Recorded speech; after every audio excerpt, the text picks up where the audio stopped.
casa do Senhor, na presença do Senhor, prestar a Ele o nosso culto.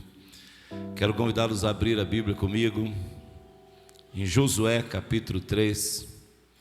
Josué capítulo 3, do versículo 5 ao 17. Nós vamos falar sobre Deus. Ele faz maravilhas. Ele faz maravilhas porque Ele é o mesmo de ontem, hoje e eternamente. Não há mudança nem sombra de variação. Ele continua sendo o mesmo Deus. E eu disse na quinta-feira, e quero repetir hoje, que toda a narrativa bíblica, ela nos conduz a algo espiritual. Tudo que está na Bíblia é algo que nos remete à vida espiritual. Toda a narrativa bíblica tem o seu conteúdo voltado para uma vida espiritual. E eu tenho certeza que nessa noite, mais uma vez, Deus vai falar conosco de uma maneira muito especial através dessa narrativa bíblica. Vai nos conduzir a algo espiritual, algo sobrenatural, porque Ele está aqui nessa noite e eu sinto que há algo sobrenatural Deus está realizando no meio do seu povo. Aleluia, aleluia, aleluia. Diz assim a palavra do Senhor a partir do versículo 5 do capítulo 3 de Josué. Josué ordenou ao povo: santifiquem-se, pois amanhã o Senhor fará maravilhas entre vocês. E disse aos sacerdotes: levantem a arca da aliança e passem à frente do povo. Eles a levantaram e foram na frente. E o Senhor disse a Josué: hoje começarei a exaltá-lo à vista de todo Israel, para que saibam que estarei com você como estive com Moisés. Portanto, você é quem dará a seguinte ordem aos sacerdotes que carregam a arca da aliança: quando chegarem às margens das águas do Jordão, parem junto ao rio. Então Josué disse aos israelitas: venham ouvir as palavras do Senhor, o seu Deus.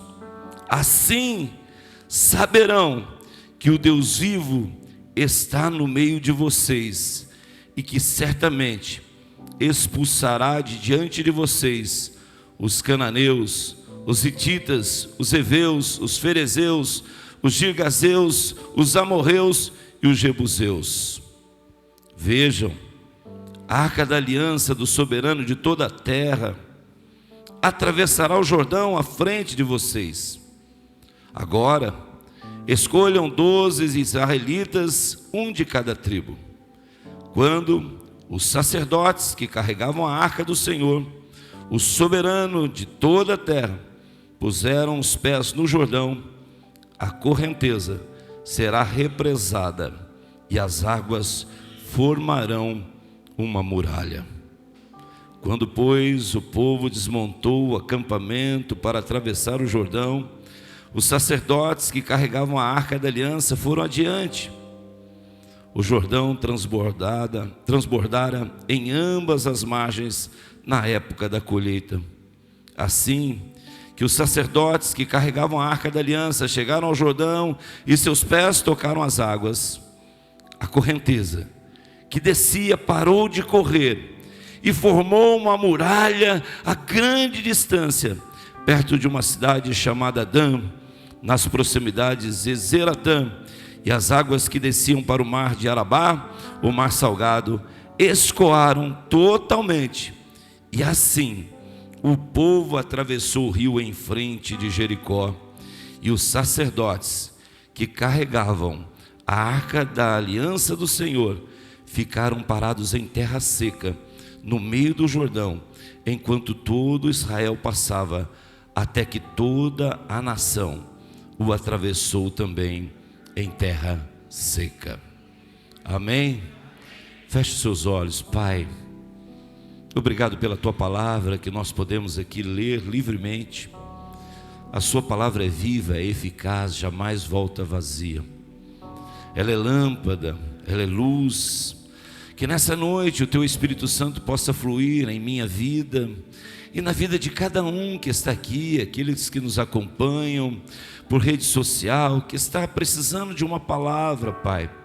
Eu sei que tudo tem um propósito, estarmos aqui, estarmos acompanhando este culto, participando, é um propósito do Senhor. Então flua, tens liberdade, Espírito Santo, não por mim, mas por quem Tu és, e por aqueles que vieram em busca desse alimento espiritual, esse alimento que fortalece, que nos corrige, nos exorta, mas também nos anima e nos edifica.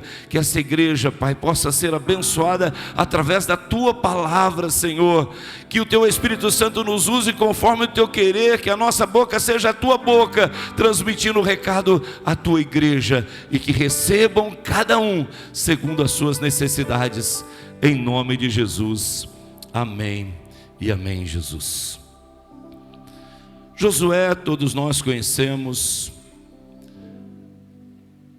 era aquele que caminhava com o líder Moisés, era o discípulo amado de Moisés, caminhava com Moisés, aprendia com Moisés, e Moisés morreu,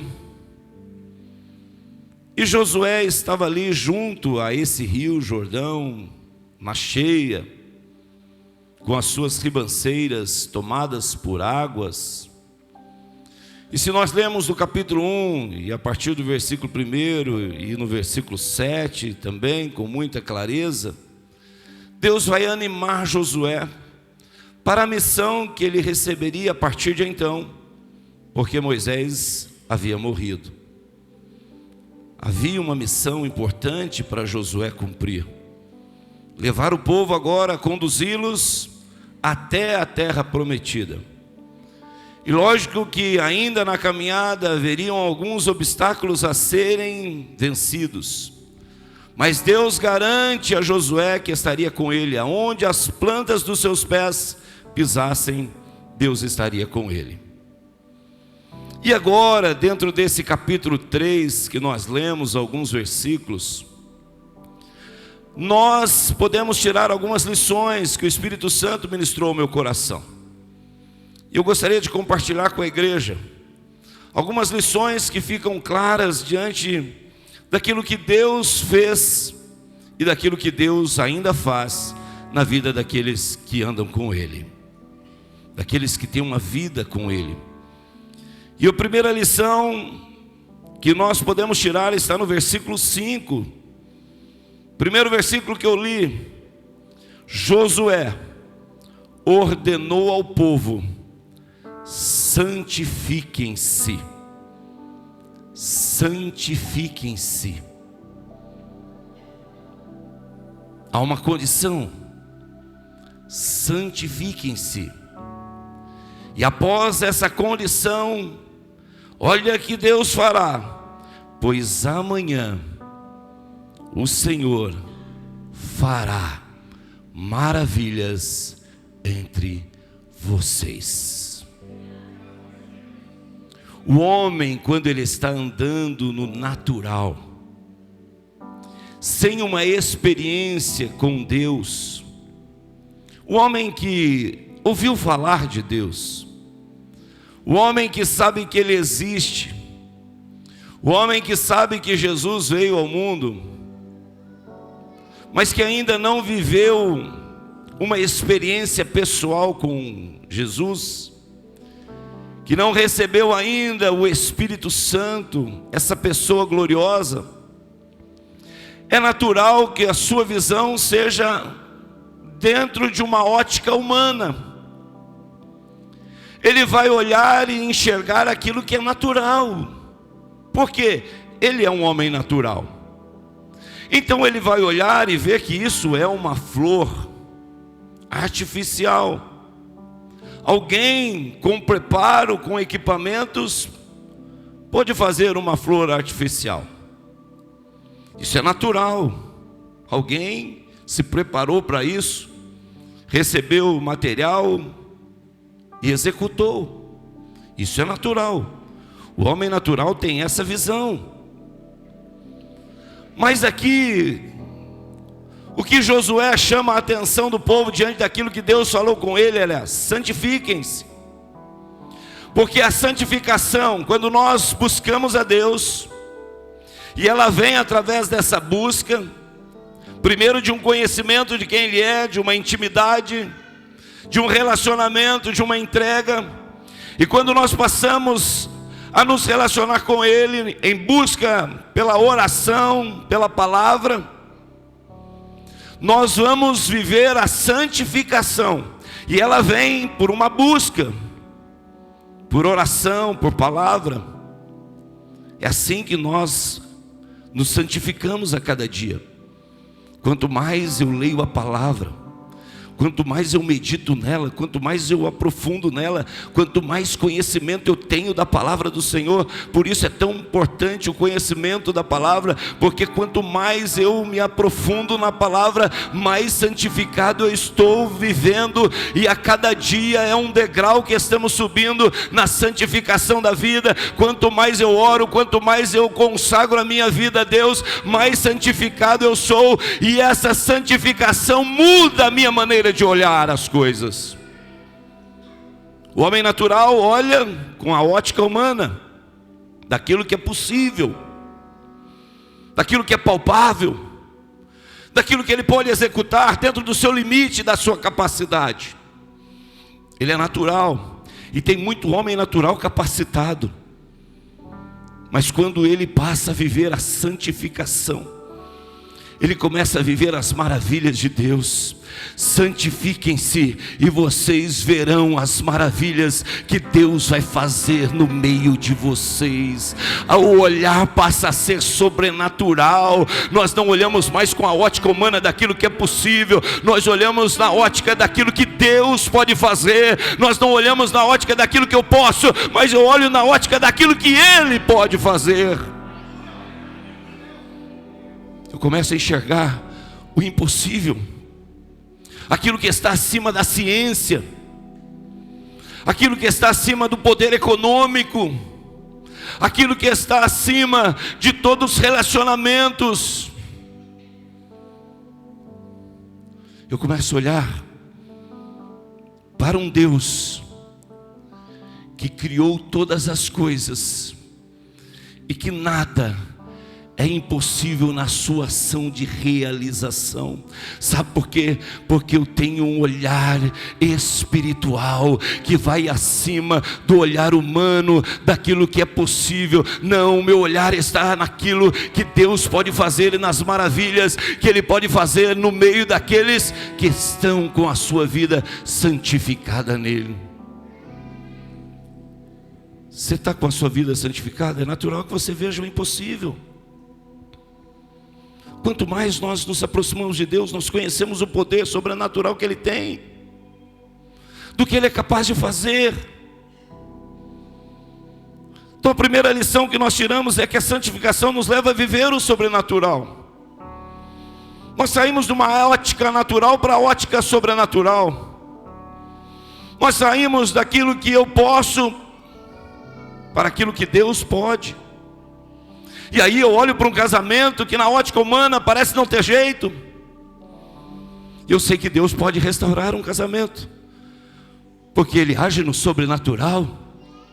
Eu olho para um diagnóstico médico, em que o médico diz: olha, não tem o que fazer. Eu sei que aquele que formou o homem do pó da terra pode mudar qualquer quadro diagnóstico que o médico passou. Porque se Ele me fez do pó da terra, Ele não pode restaurar um corpo que está doente. Quanto mais santificado eu estou, mais eu acredito no poder de Deus. A minha fé é fortalecida. Sabe o que acontece? É que às vezes a gente está na vida natural e quer viver o sobrenatural. Aí tudo parece impossível mesmo. Tudo parece difícil porque a minha ótica está humana e natural. Mas quando eu vou para Deus e a grandeza dEle, aquele que tem todos os oceanos dessa terra na palma da sua mão, aquele que mede numa balança de precisão todos os montes e picos como se fosse poeira, Ele pode fazer todas as coisas. E essa é a minha visão a partir de uma vida santificada. Ele é capaz de tirar o homem do lamaçal do pecado Como nós ouvimos aqui o texto, um gadareno sem nenhuma esperança, que colocava terror e medo nas pessoas.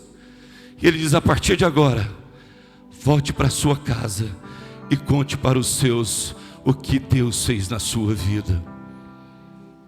Esse é o Deus que nós cremos. Segunda coisa que nós podemos aprender é que Deus faz o milagre para confirmar a sua presença no meio do seu povo. Olha o que diz aqui no versículo de número 7. E o Senhor disse a Josué: hoje começarei a exaltá-lo à vista de todo Israel, para que saibam que estarei com você como estive com Moisés. Quando você está vivendo uma vida na palavra, você entende claramente o que Deus está querendo dizer aqui. Ele está querendo dizer para a igreja contemporânea hoje também. Assim como ele disse para Josué: Josué, Moisés viveu os seus milagres. Eu estive com Moisés, e quantos milagres Moisés viveu. Quanto o sobrenatural se manifestou na vida de Moisés. Pegue aí a palavra e você vai ver quanto que Moisés viveu experiências sobrenaturais com Deus. E Deus está dizendo: olha, assim como eu fui com Moisés, eu sou contigo também. Sabe por quê, Josué? A fonte não se esgotou, aleluia. O poder ainda continua sendo o mesmo que estava com Moisés. Está com você também, Josué. As pessoas vão olhar para você e ver o que eu tenho poder para fazer. E aí não parou em Josué, ainda viveu os apóstolos, essa experiência do sobrenatural. Grandes evangelistas, nossos antepassados viveram, e eu e você também hoje podemos viver o sobrenatural de Deus, para que a presença dele seja manifestada nas nossas vidas. Ainda continua, assim como Moisés viveu, assim como Josué viveu, assim como os apóstolos viveram, assim como os grandes evangelistas viveram, assim como nossos antepassados viveram. Eu e você hoje, pleno século 21, hoje em maio de 2022, o mesmo Deus está dizendo: a minha presença está com você, para que eles possam ver quem eu sou na sua vida. É isso. Se você abrir o Evangelho de João, e no capítulo 2 nós temos a narrativa do primeiro milagre de Jesus. Vai narrar que Jesus foi convidado para um casamento, para estar com uma família. E Jesus foi, e com ele foram os seus discípulos. Em determinado momento da festa, acabou-se o vinho. Jesus então foi informado daquilo, e ele manda encher as talhas de água. E quando manda levar ao mestre de cerimônia, a água havia sido transformada em vinho, e no melhor vinho da festa. Mas o que eu quero chamar a atenção de vocês é que João, quando ele vai relatar os milagres de Jesus, capítulo 2, e a seguir ele também curando o filho daquele centurião, ou o servo daquele centurião, a narrativa de João é a mesma, e durante o evangelho dele a narrativa é a mesma. João não vai narrar que houve um milagre. João vai narrar que houve sinais. Sinais nas bodas de Caná da Galileia foi o primeiro sinal. O filho do centurião diz: foi o segundo sinal. O que isso tem a ver, pastor? Porque sinal nos remete a algo. O sinal, e eu disse de manhã e quero repetir, ali há um hominho em cima da porta. O que isso quer dizer? É um sinal que, se você passar por essa porta, você vai encontrar o sanitário masculino. Ali há uma placa com uma mulher. Qual é o sinal? Que se você passar por essa porta, você encontra o sanitário feminino. Sinais nos direcionam. Em uma rodovia, no trânsito de uma cidade, sinais no nosso corpo indicam, como eu tenho aqui no braço uma cirurgia. Sinais nos remetem a algo. E o que João está querendo dizer com sinais, igreja? Ele está dizendo que aquilo que Jesus estava fazendo era sinais da presença dele no meio do seu povo. Assim como o filho do centurião pôde viver a presença de Jesus realizando um milagre na vida dele, os sinais da sua vida, na minha vida, nos remetem àquele que faz milagres e é o mesmo de ontem, hoje e eternamente. Os sinais nos remetem a quem fez o milagre. Não é você que é o foco, é quem fez o milagre. Por isso que João remete na sua escrita, no Evangelho, sinais. Por quê?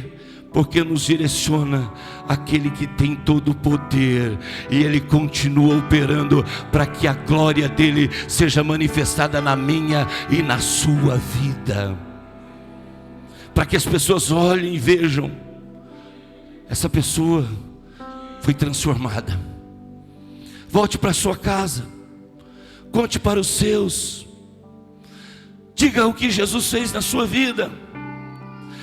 Remete as pessoas a Cristo, remete elas àquele que pode mudar uma história, que pode fazer o impossível. E o Senhor disse a Josué: começarei a exaltá-lo à vista de todo Israel, para que saibam que estarei com você, assim como estive com Moisés. Eu quero exaltar você para dizer hoje, meu irmão, minha irmã, José, Maria, Pedro, Antônio, assim como estive com Moisés, assim como estive com Josué, assim como estive com Pedro, Paulo, assim como estive com outros que já passaram e partiram, eu estou com você também, e eu quero te exaltar. As pessoas vão ver o meu nome sendo glorificado na sua vida. Terceira coisa que nós aprendemos, porque o milagre, meu irmão, é evidência de Deus na nossa vida, e isso é bênção para a igreja, é bênção para a família, é bênção para todos nós. Quando nós buscamos a presença do Senhor, os milagres vão acontecer naturalmente, e a igreja precisa viver isso. Nós não podemos viver daquilo que aconteceu no passado. Não, o nosso Deus é hoje, é o eu sou. Ele não foi, Ele não será, Ele é, Ele continua sendo. Por isso que Davi diz: o Senhor é o meu pastor. Não é que Ele foi nem será, Ele é hoje, é todo tempo, é em toda circunstância, aleluia. Terceira coisa, suas palavras têm autoridade de Deus para o milagre acontecer. Capítulo 3, versículo 8. Olha o que diz: portanto, você é quem dará a seguinte ordem aos sacerdotes. É você, Josué. É você que vai usar a autoridade da palavra. É você que vai transmitir esse recado. Portanto, você é quem dará a seguinte ordem aos sacerdotes que carregaram a arca da aliança: quando chegarem às margens das águas do Jordão, parem junto ao rio.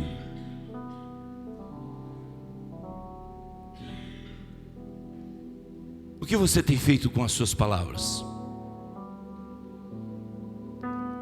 O quanto ela tem sido abençoadora, reveladora, profética? O quanto?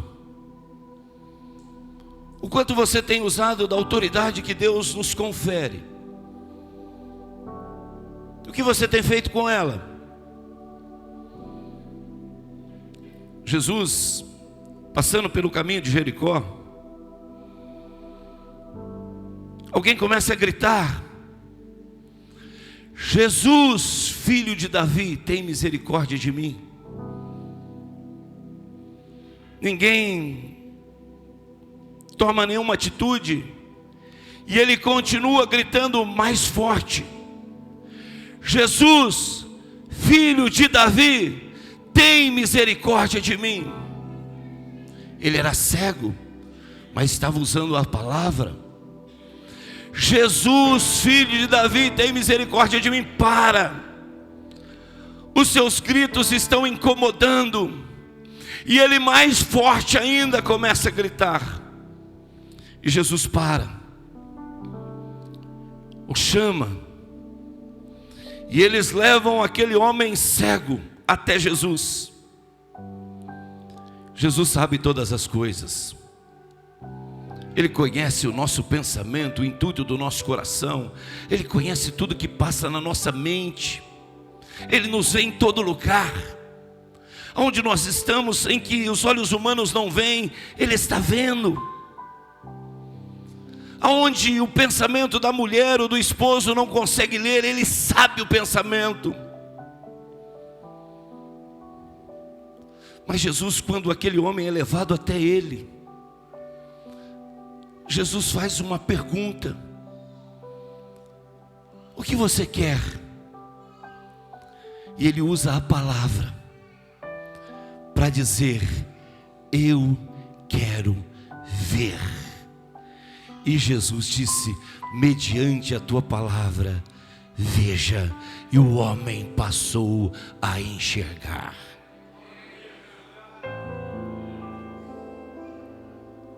A autoridade é dele, quem faz é ele.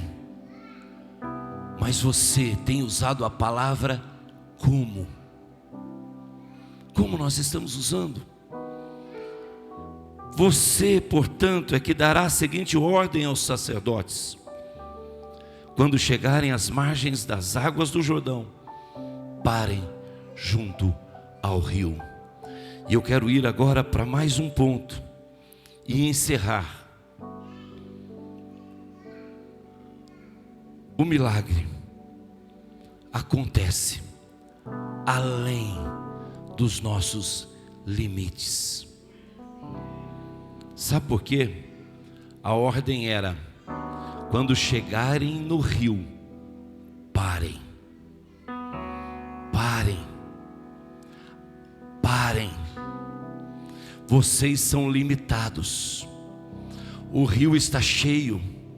Há uma correnteza. As ribanceiras estão cheias. Parem. Você é limitada. Você é limitado. Está em meio aos problemas. E você está diante do seu limite. Pare. Pare. Porque a partir de agora, sou eu que vou conduzi-los. Você não entendeu? Quando você chega no limite que Deus estabeleceu, é porque a partir daí é Ele que vai te conduzir, é Ele que vai te direcionar, é Ele que vai te levar ao lugar da vitória, é Ele que vai honrar o nome dEle na sua vida, é Ele que vai glorificar o nome dEle na sua vida. Você chegou ao limite, é Deus a partir daí dizendo: é eu que vou te conduzir. Não importa para mim se a cheia, se as ribanceiras estão cheias, não importa se a correnteza está forte, a partir de agora pare, porque eu vou parar as águas. Você para, porque a partir daí é eu que vou conduzir. E sabe o que é o natural? É você chegar ali, colocar o seu pé e molhar. Mas o sobrenatural, meu irmão, e eu já disse e vou repetir, eu já fui lá na represa de Itaipu e vi aquela grande barragem de concreto, aquela armação de concreto. Você talvez já tenha visto alguma usina hidrelétrica e a barragem. Talvez você já assistiu na televisão isso. Oh, mas aqui, meu irmão, não houve barragem de concreto, nenhuma armação de ferragem. Aqui vocês param, porque a partir de agora o povo vai ver uma barragem de água. Você imaginou o que é isso? Uma muralha de água foi formando. Sabe quem pode fazer isso? Somente aquele que é sobrenatural, que é poderoso, criador de todas as coisas, para dizer: para a água, e a água começa a formar uma muralha, para que eles pudessem agora passar em terra seca.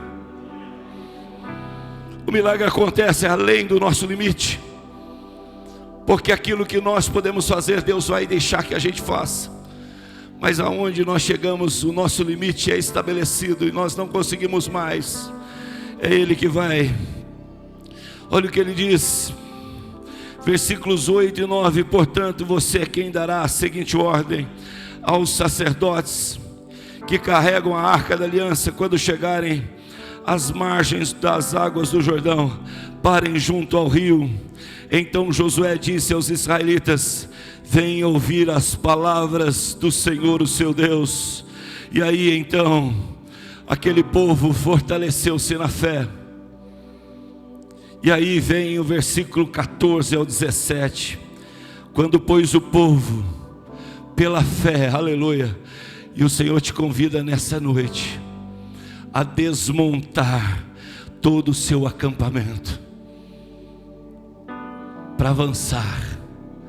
Chega de acampamento, de sofrimento, de dor. Chega. Nessa noite o Senhor nos trouxe aqui pela fé, para que a gente desmonte o acampamento, aleluia. Aí não é lugar de você estabelecer a sua moradia. Você vai adiante, porque eu estou conduzindo. Você vai adiante, porque eu estou parando as águas. E o povo com fé, eu já posso imaginar: olha, eu já estou desmontando, e você, eu também. O meu acampamento já está desmontado, as coisas já estão aqui, nós já podemos avançar. Deus já parou a água, a terra já está seca. Nessa noite, avance, olhando para Deus, o autor e consumador da nossa fé. Oh, aleluia! Desmonte o seu acampamento para atravessar o seu Jordão, meu irmão. Não fique parado quando Deus já parou as águas para você atravessar. Não precisa ter medo, é Ele que está segurando. É aquele que tem todo o poder nos céus e na terra. Então desmontaram um acampamento para atravessar o Jordão, e os sacerdotes que carregavam a arca da aliança foram adiante. O Jordão transbordava em ambas as margens na época da colheita. Mas assim que os sacerdotes que carregavam a arca da aliança chegaram ao Jordão, e os seus pés tocaram as águas, chegou o limite. Aí, pare. Olha o que acontece. A correnteza que descia parou de correr e formou uma muralha a grande distância. E aí eu já quero ir adiante, pulando aqui as cidades. No final do versículo 16: e assim o povo, pode vir o louvor, atravessou o rio em frente de Jericó. E 17: e os sacerdotes que carregavam a arca da aliança do Senhor ficaram parados em terra seca, no meio do Jordão, enquanto todo Israel, toda aquela multidão pode passar. Não importa a quantidade, não importa o tempo, a água está parada, a muralha de águas está formada. Eu imagino aquele povo passando e olhando aquela muralha de água. Ah, tudo seguro, eu estou passando a seco, aleluia, o meu pé está seco.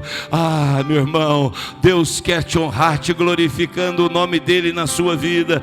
E então ficaram parados em terra seca os sacerdotes no meio do Jordão, enquanto todo Israel passava, até que toda a nação o atravessou também em terra seca. É esse o Deus que está conduzindo a sua vida? Se é Ele, meu irmão, minha irmã, descanse, fique tranquilo. Ele faz o sobrenatural para que todos vejam em você a presença gloriosa dele agindo, e o nome dele é glorificado. Que Deus os abençoe em nome de Jesus.